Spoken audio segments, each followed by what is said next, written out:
Halo Sobat Spoiler, kembali lagi bersama aku Kak Cililin. Gimana nih kabarnya? Semoga selalu baik-baik saja dimanapun kalian berada ya.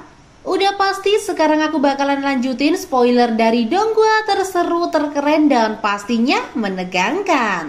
Apalagi kalau bukan Battle Touch the Heaven. Langsung saja kita lanjut di episode 170 dengan hitungan mundur. 3, 2, 1. Xiaoyan melangkah keluar dari pohon kuno Bodhisattva dengan tenang. Sun Er segera maju, matanya yang indah penuh kecemasan menyapu tubuh Xiaoyan memastikan kondisinya baik-baik saja. Namun Xiaoyan hanya menggeleng pelan untuk menenangkannya. Tanpa sadar, tangannya menyentuh lembut rambut halus Sun Er dan seberkas perasaan mendalam melintas di matanya. Bagi orang lain, Xiaoyan hanya menghabiskan waktu 1 bulan di dalam pohon kuno itu. Namun kenyataannya, jiwa Xiaoyan telah mengalami ratusan siklus reinkarnasi di dalamnya. Jika bukan karena pikirannya yang kuat, ia mungkin sudah tersesat selamanya. Untungnya, Xiaoyan berhasil melewati pengalaman yang menakutkan itu dengan hati yang teguh. Dalam waktu singkat, ia telah mengalami banyak kehidupan dan kematian, suatu proses yang tingkat bahayanya sebanding dengan pertarungan melawan Douseng sejati. Sun Er tidak mengetahui detail penderitaan Xiaoyan, tetapi ia yakin perjalanan itu sama sekali tidak mudah. Ia pun memilih untuk tidak bertanya lebih jauh karena jelas Xiaoyan tidak ingin membicarakannya. Xiaoyan kemudian menoleh ke arah pohon kuno Bodhisattva. Ia merapatkan kedua tangannya dan memberi hormat penuh rasa syukur. Pohon kuno itu yang sejak tadi diam tiba-tiba berguncang lembut mengeluarkan suara gemerisi seolah menjawab. Semua orang tertegun tak menyangka pohon itu memiliki kecerdasan yang begitu tinggi. Tak lama kemudian, Guking mendekat dengan wajah terkejut. Ia menatap Xiaoyan dengan nada tak percaya. "Mengapa aku tak bisa lagi merasakan auramu? Apakah kau telah menembus ke kelas Banseng?" Xiaoyan menggeleng sambil tersenyum tipis. "Belum, aku hanya mencapai puncak Douzun perubahan ke-9. Jawaban itu membuat Guking semakin terperanjat.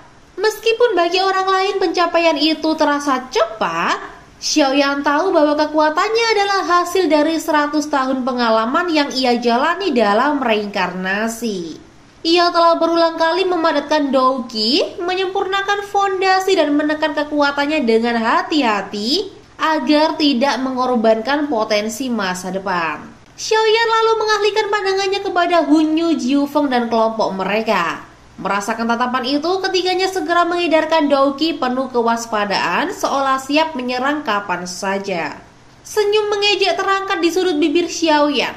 Jika sebelumnya ia sedikit gentar menghadapi mereka, kini rasa takut itu telah lenyap sepenuhnya. Kekuatan baru yang melonjak dalam tubuhnya membuat Xiaoyan yakin bahwa ia dapat dengan mudah menundukkan Hunyu dan Jiufeng. Hunyu yang biasanya tenang pun tanpa sadar mengepalkan tangannya. Senyum hangat yang selalu terpasang di wajahnya sirna berganti dengan ekspresi gelap penuh bahaya. Jiufeng di sampingnya juga memasang wajah muram menyesali bahwa ia tidak membunuh Xiaoyan sejak awal pertemuan mereka. Tepat ketika ketegangan memuncak, pohon kuno Bodhisattva kembali bergetar. Cahaya hijau zamrud memancar darinya lalu menyebarkan puluhan titik cahaya kecil. "Benih Bodhisattva," seru seorang dengan mata merah padam oleh keserakahan. Jumlahnya lebih dari 20 membuat semua orang kehilangan akal. Douqi melonjak ke udara saat mereka bertransformasi menjadi sinar cahaya, berusaha merebut benih-benih itu. Namun Xiaoyan hanya terkekeh. Dengan satu isyarat tangan, seluruh benih seolah patuh menghindari genggaman orang-orang lalu berkumpul di tangannya. Xiaoyan menoleh ke pohon itu dan kembali memberi hormat dengan senyum syukur. Setelah itu ia menjentikan jaringnya mengirimkan beberapa benih ke arah Sun Er, Cailin, Guking, dan anggota kelompoknya. Mereka menerimanya dengan penuh sukacita dan berterima kasih. Xiaoyan hanya menggeleng ringan sambil tersenyum. Ia kemudian memberikan beberapa benih kepada beberapa ahli netral, membuat mereka terkejut sekaligus bersyukur. Mereka segera mundur memahami isyarat Xiaoyan agar tidak ikut terlibat dalam konflik. Melihat semua itu, ekspresi kelompok Hunyu dan Jiufeng menjadi semakin gelap. Rasa iri dan amarah memenuhi hati mereka. Akhirnya Jiu Feng tak dapat lagi menahan diri. Dengan teriakan marah penuh niat membunuh, ia menantang Xiaoyan. Namun sebelum menyerang, Jiu Feng mencoba menarik Hunyu ke pihaknya. Hunyu, apakah kau rela membiarkan usaha kita sia-sia begitu saja? Semua benih itu jatuh ke tangannya. Hunyu terdiam sesaat. Ekspresinya tenang tetapi matanya menyala dengan ketidakpuasan. Setelah hening beberapa detik, ia akhirnya berkata dingin. Xiaoyan, serahkan 8 benih bodhisatwa pada klan Hun dan suku Heaven Demon Phoenix.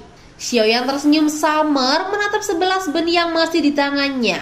Ia tahu betapa berharganya benda itu, memberikannya pada musuh hanya akan menciptakan bencana di masa depan. Tidak, jawaban Xiaoyan singkat tetapi tegas. Udara langsung menegang. Hunyu tak lagi bisa menahan emosinya. Ia memutuskan untuk membunuh Xiaoyan di tempat. Seketika para ahli dari klan Hun dan suku Heaven Demon Phoenix mengepung kelompok Xiaoyan. Pertarungan pun pecah. Pilar-pilar Doki menghantam dari segala arah, tetapi kelompok Xiaoyan dengan mudah menahannya. Meski jumlah mereka lebih sedikit, kualitas kekuatan individu mereka jauh lebih unggul. Sun Er berusaha maju untuk melawan Hunyu, tetapi Xiaoyan menolak dengan senyum percaya diri. Kini ia merasa benar-benar bisa menghadapi Hunyu seorang diri. Di medan pertempuran, Hunyu akhirnya menunjukkan kekuatan penuhnya. Ia mengeluarkan telapak penghancur jiwa, sebuah serangan besar dengan Doki hitam pekat. Namun Xiaoyan dengan api menyelimuti tangannya menghancurkan telapak itu hanya dengan sekali tepis. Semua yang menyaksikan terkejut bukan main. Setelah itu, Xiaoyan menyalurkan api besar membentuk tangan raksasa setinggi 1000 kaki.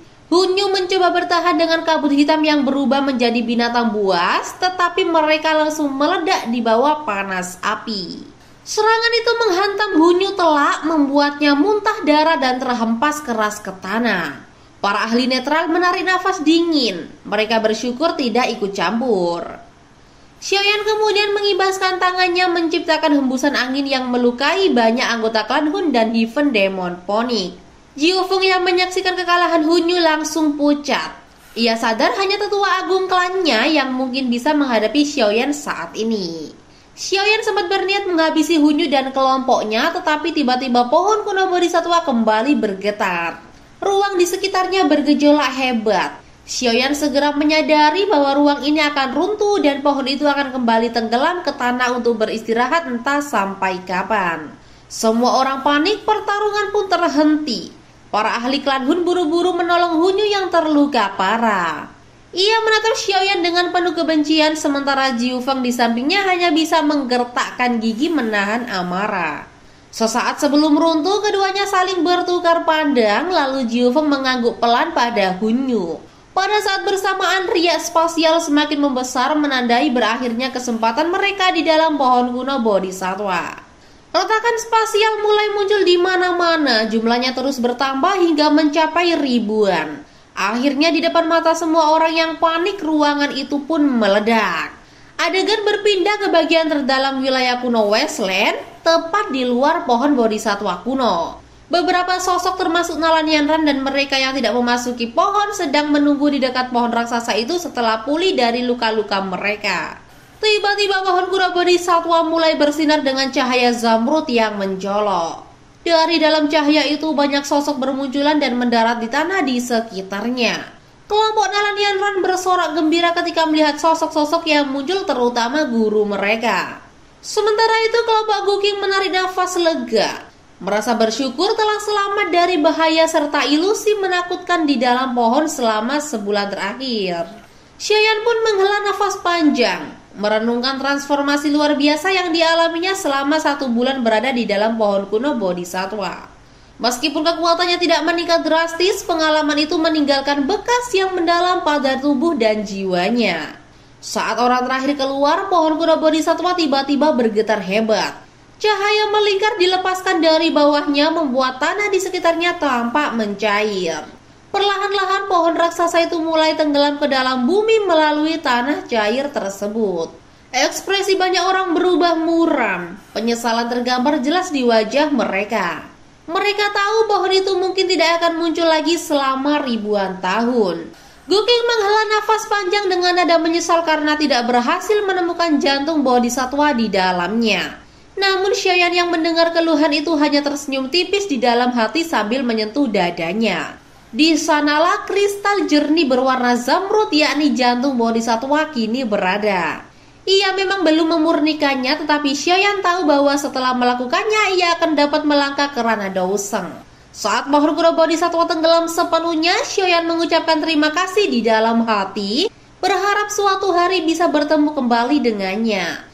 Namun tepat ketika jejak terakhir cahaya zamrud itu menghilang dan padang rumput kembali kosong, ekspresi Xiaoyan berubah drastis. Ruang di sekeliling mereka mendistorsi dengan hebat, seolah-olah sebuah penjara tak terlihat menyegel seluruh arena. Fluktuasi energi benar-benar terputus, tak ada sedikit pun yang dapat merembes keluar. Wajah Xiaoyan menggelap ketika ia menoleh ke arah sumbernya. Sosok ilusi poning surgawi raksasa yang dipanggil oleh Jiu Feng kini memenuhi langit. Merasa tatapan dingin Xiaoyan, hati Jiu Feng bergetar. Ia segera mendesak Hunyu untuk bertindak. Dengan senyum dingin, Hunyu menghancurkan sebuah gulungan yang melepaskan gelombang spasial intens ke arah Jiu Feng. Menerima kekuatan itu, Jiu Feng merobek ruang di depannya menciptakan lubang spasial hitam. Dari lubang itu aura menakutkan segera menyebar, membuat semua orang tercengang. Xiaoyan sadar bahwa mereka sedang berusaha memanggil seorang ahli dari klan mereka, dan ia pun segera meluncurkan serangan api untuk menghentikannya. Namun sebelum api itu mencapai target, sebuah tangan keriput berwarna pucat keluar dari celah, meraih api tersebut lalu melenyapkannya dengan kabut hitam. Tak lama kemudian seorang pria tua bungkuk bermata hijau menyeramkan dengan tongkat kerangka di tangannya perlahan melangkah keluar. Hunyu segera memperkenalkan sosok itu sebagai Tetua Guyao, seorang Tianzun kedua dari Hall of Soul. Ia meminta sang tetua untuk menahan Xiaoyan yang menurutnya telah meningkat pesat setelah berlatih di bawah pohon kuno bodhisatwa. Xiaoyan menguatkan diri. Inilah pertama kalinya ia berhadapan langsung dengan seorang banseng sejati. Gu Hua marah melihat kedatangan ahli musuh sementara Guking mencoba menggunakan gulungan spasial untuk meminta bantuan. Namun usahanya gagal karena segel Jiu Feng mengunci semua energi keluar. Tetua Guyao melangkah mendekat menatap Xiaoyan penuh minat. Ia memberi pilihan singkat, ikut dengannya secara sukarela atau bertarung. Xiaoyan tak menunjukkan ekspresi. Dari punggungnya sepasang sayap tulang berwarna hijau merah perlahan terbentang, membuat anggota klan Heaven Demon Phoenix bergidik ngeri. Ia lalu meminta Sun Er untuk menahan Tetua Guyao sementara waktu. Sun Er mengangguk dan maju ke depan. Auranya melonjak drastis saat api emas memancar dari matanya. Pertarungan pun pecah. Api surgawi kaisar emas milik Sun Er berhadapan dengan kerangka raksasa hitam yang dipanggil oleh Tetua Guyao. Benturan kekuatan panas ekstrim dan dingin mematikan mengguncang langit. Namun meski Sun Er menahan dengan gigi, ia tahu kekuatannya belum sepadan. Tujuannya hanya satu, mengulur waktu, dan ia berhasil. Saat ia mundur, Xiaoyan sudah bersiap dengan jurus pamungkasnya. Di telapak tangannya sebuah teratai api artistik berputar perlahan, memancarkan aura pemusnahan yang mengguncang hati semua orang. Melihat hal itu, Tetua Guyao tersenyum tipis melalui kerangka hitamnya. Aku harap kekuatanmu benar-benar sepadan dengan waktu yang sudah ia berikan, ujarnya dingin. Nah, sampai sini dulu ya guys. Tunggu kelanjutan ceritanya dari Kak Cililin. Jangan lupa like, share, dan subscribe supaya nggak ketinggalan spoiler dari Battle Tracks The Heaven. Sampai jumpa, sampai ketemu di video berikutnya ya. Bye.